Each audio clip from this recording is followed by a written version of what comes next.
जय हिंद दोस्तों। स्वागत है आप सभी का आपके अपने भाई के यूट्यूब चैनल आईएएस में टारगेट पे। तो दोस्तों आज लेकर के आए हैं इस वीडियो में भारत का इतिहास। ठीक ना। तो भारत का इतिहास में आज हम कवर करेंगे, आज इस वीडियो में कवर करेंगे गुप्त साम्राज्य के बारे में।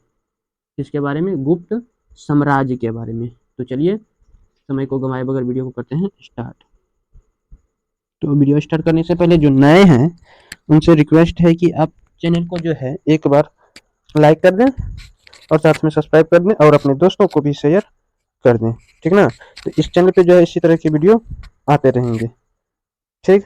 तो चलिए शुरू करते हैं।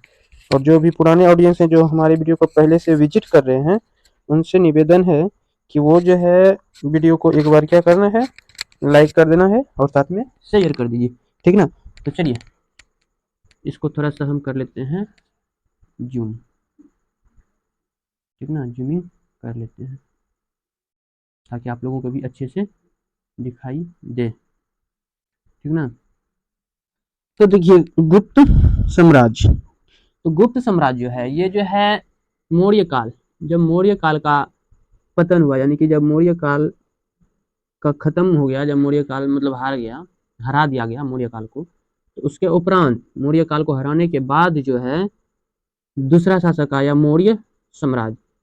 मौर्य साम्राज्य को हराया तब आया गुप्त साम्राज्य। कौन? गुप्त। पहले मौर्य को हराया तब गुप्त आया। ठीक ना।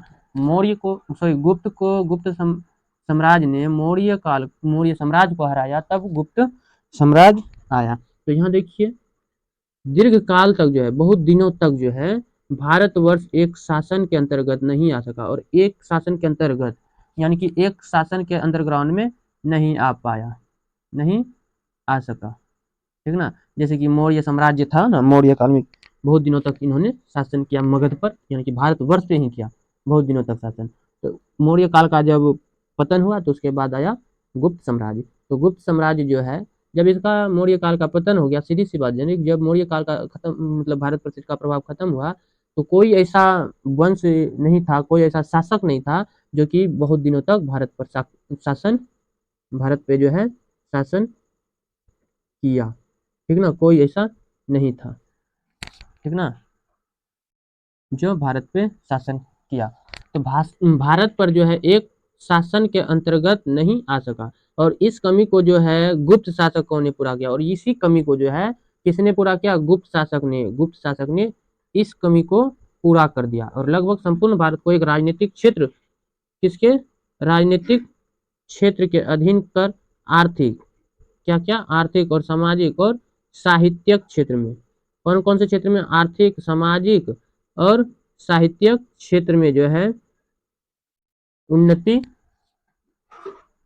उन्नति का मार्ग प्रशस्त किया। कौन? गुप्त साम्राज्य ने। गुप्त साम्राज्य ने उन्नति का मार्ग किस किस में, कौन कौन से क्षेत्र में किया? तो आर्थिक, सामाजिक और साहित्यिक। साहित्यिक। ठीक ना।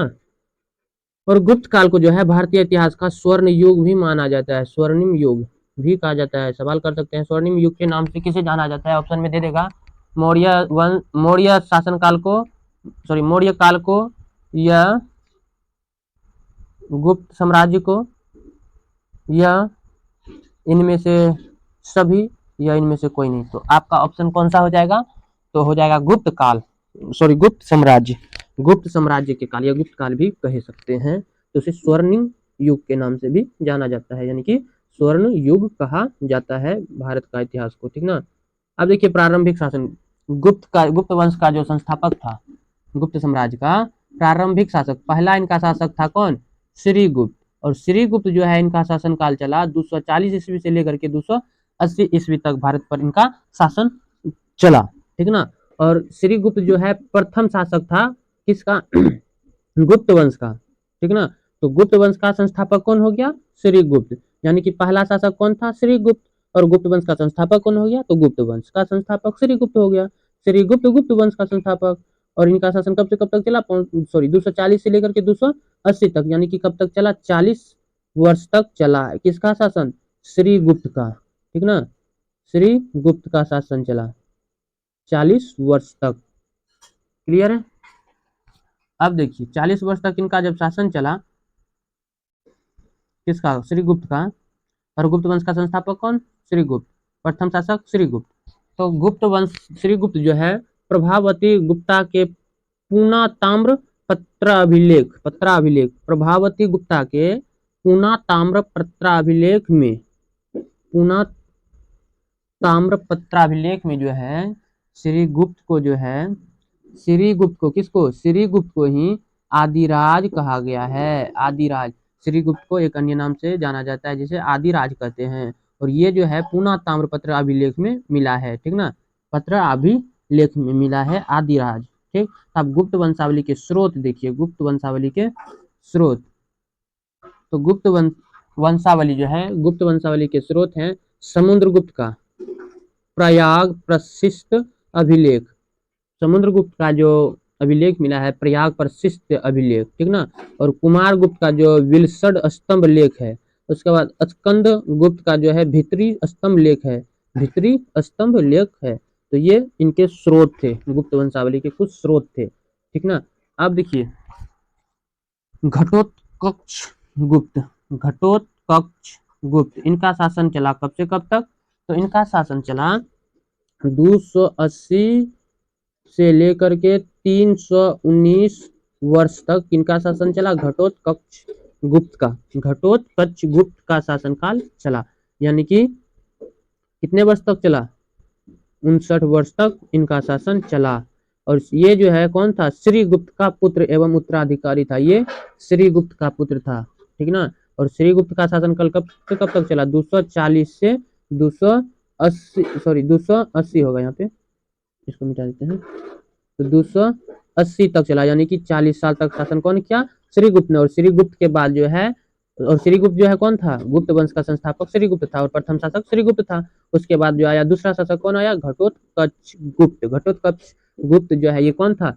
श्रीगुप्त का पुत्र था। और इनका जो राज्याभिषेक हुआ 280 ईस्वी में हुआ और इनका शासनकाल चला 59 वर्ष तक, यानी कि 319 ईस्वी तक इनका शासन चला। किसका? घटोत्कच गुप्त का, ठीक ना।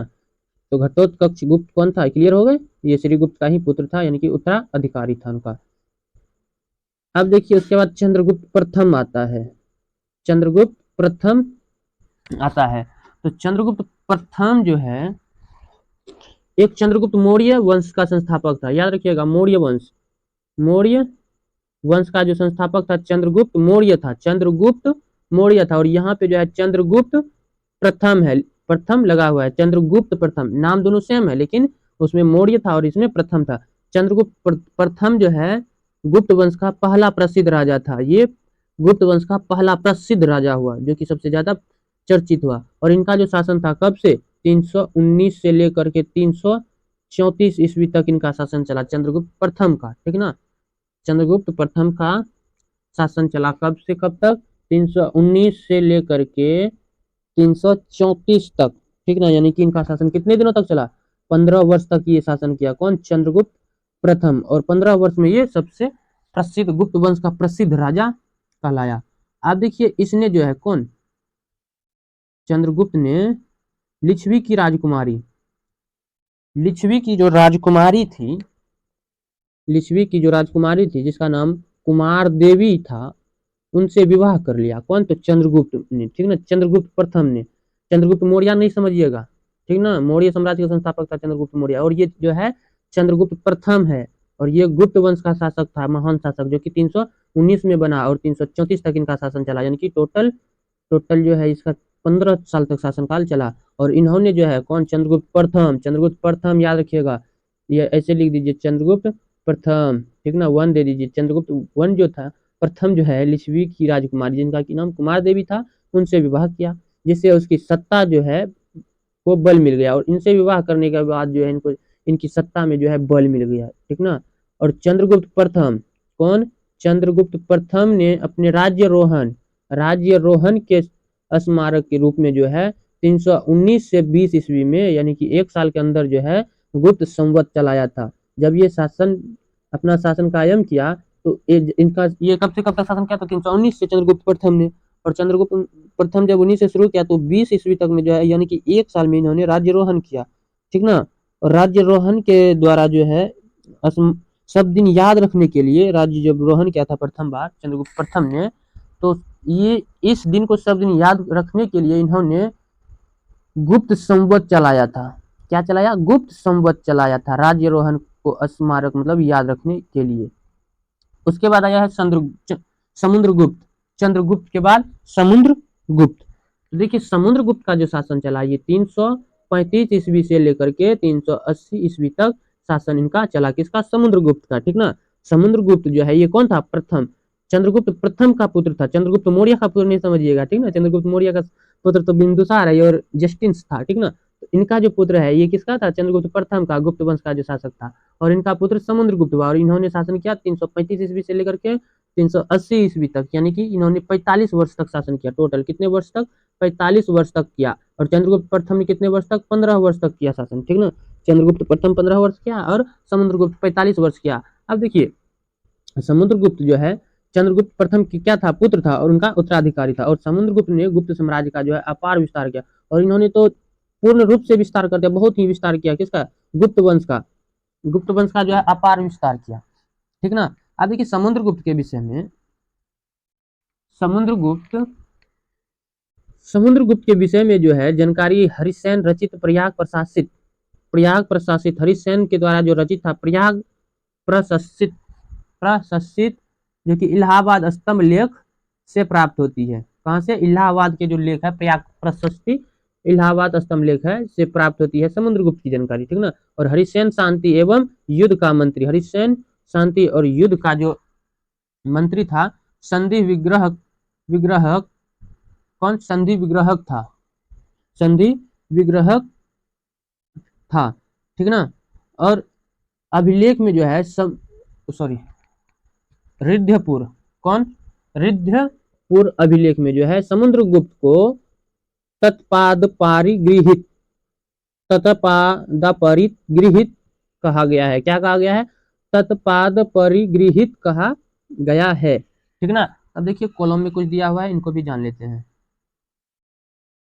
गुप्त शासकों द्वारा ग्रहण उपाधि। तो गुप्त शासक ने कौन कौन से उपाधि को ग्रहण किए यहाँ दिया हुआ है, उनके बारे में भी जान लेते हैं। तो देखिए इधर जो है शासक हो गया और इधर उपाधि हो गया। तो पहला शासक कौन था गुप्त वंश का? श्रीगुप्त। तो श्रीगुप्त जो है क्या क्या उपाधि धारण किया? आदिराज भी कहलाए और महाराज भी कहलाए। कौन? श्रीगुप्त। उसके बाद इसका पुत्र आया घटोत्कच। घटोत्कच जो है महाराज की उपाधि प्राप्त किया। और चंद्रगुप्त जो है चंद्रगुप्त प्रथम जो है महाराजाधिराज का उपाधि पाया, महाराजाधिराज ना। और उसके बाद इसका पुत्र जो है समुद्रगुप्त। समुद्रगुप्त ने पराक्रमांक की उपाधि पाई। और चंद्रगुप्त द्वितीय, समुद्रगुप्त का भी एक पुत्र होता है जिसका नाम चंद्रगुप्त द्वितीय रखा जाता है। तो देखिए अब आगे हम पढ़ेंगे तो पता चल जाएगा ये चंद्रगुप्त द्वितीय कौन है, इसका मतलब बेटा है या पोता है, इसके बारे में आगे हम पढ़ेंगे तो पता चल जाएगा। तो चंद्रगुप्त द्वितीय जो है इसको जो है विक्रमादित्य की उपाधि प्राप्त हुआ और इसे विक्रमांक भी कहा। और कुमारगुप्त जो है महेंद्र आदित्य और शक्रादित्य की उपाधि प्राप्त की। उसके बाद स्कंदगुप्त आया। स्कंदगुप्त जो है गुप्त वंश का अंतिम शासक था और ये जो है क्रामादित्य की उपाधि प्राप्त की। ये कुछ उपाधियां थी जिसे आप लोग याद रख लीजिएगा। ठीक है ना। चलिए तो आगे बढ़ते हैं। तो देखिए समुद्रगुप्त जो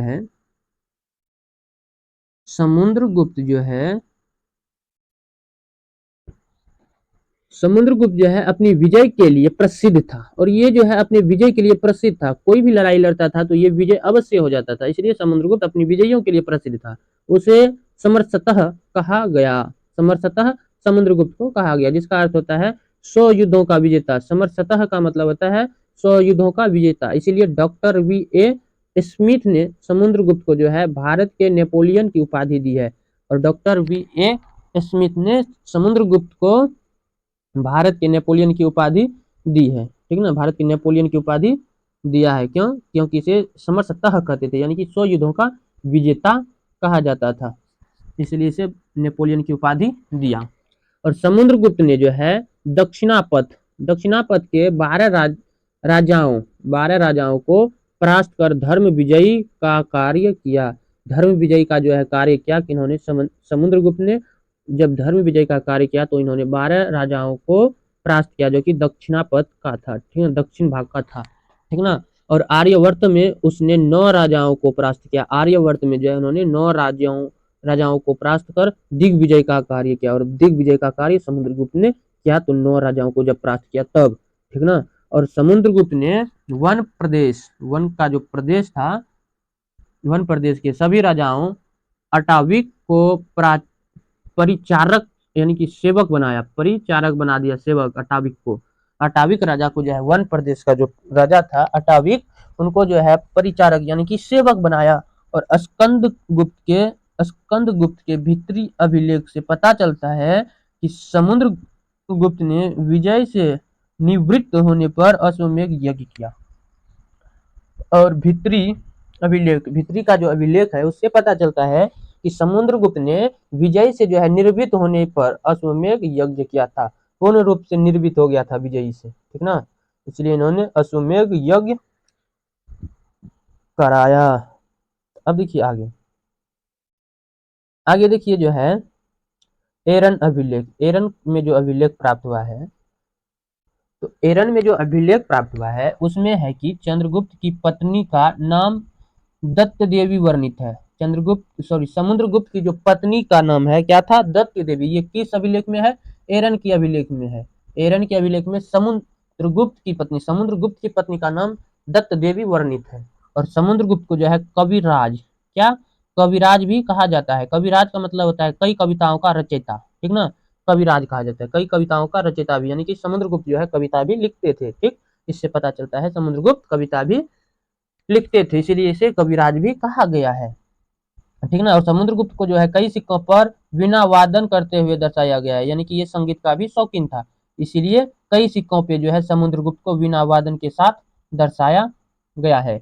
अब देखिए श्रीलंका के जो राजा थे, श्रीलंका के राजा मेघवर्मन ने समुद्रगुप्त से गया में, कहाँ पे, गया में, कौन, श्रीलंका के राजा कौन, मेघवर्मन, ये जो है समुद्रगुप्त से गया में, कहाँ पे, गया में जो है बुद्ध मंदिर बनाने की अनुमति मांगने के लिए एक दूत भेजा और अनुमति प्राप्त की।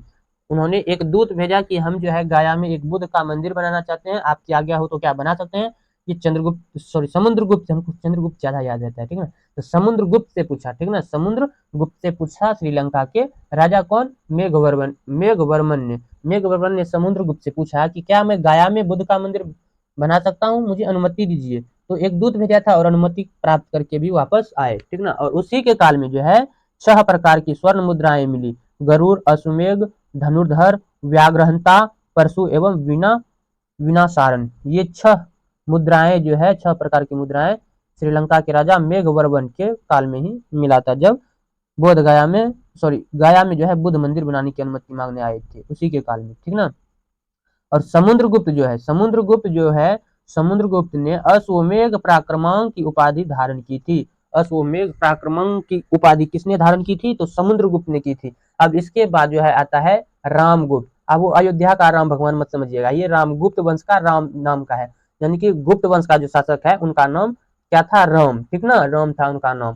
तो अब रामगुप्त आता है, गुप्त वंश का शासक। तो इसके बारे में जो है अगले वीडियो में हम चर्चा करेंगे। इस वीडियो में इतना ही रहने देते हैं। यदि वीडियो अच्छा लगे तो अपने दोस्तों को भी शेयर कर दें, साथ ही एक लाइक तो बनता है, फटाक से लाइक कर दीजिए। मिलते हैं अगले वीडियो में। जय हिंद, जय भारत।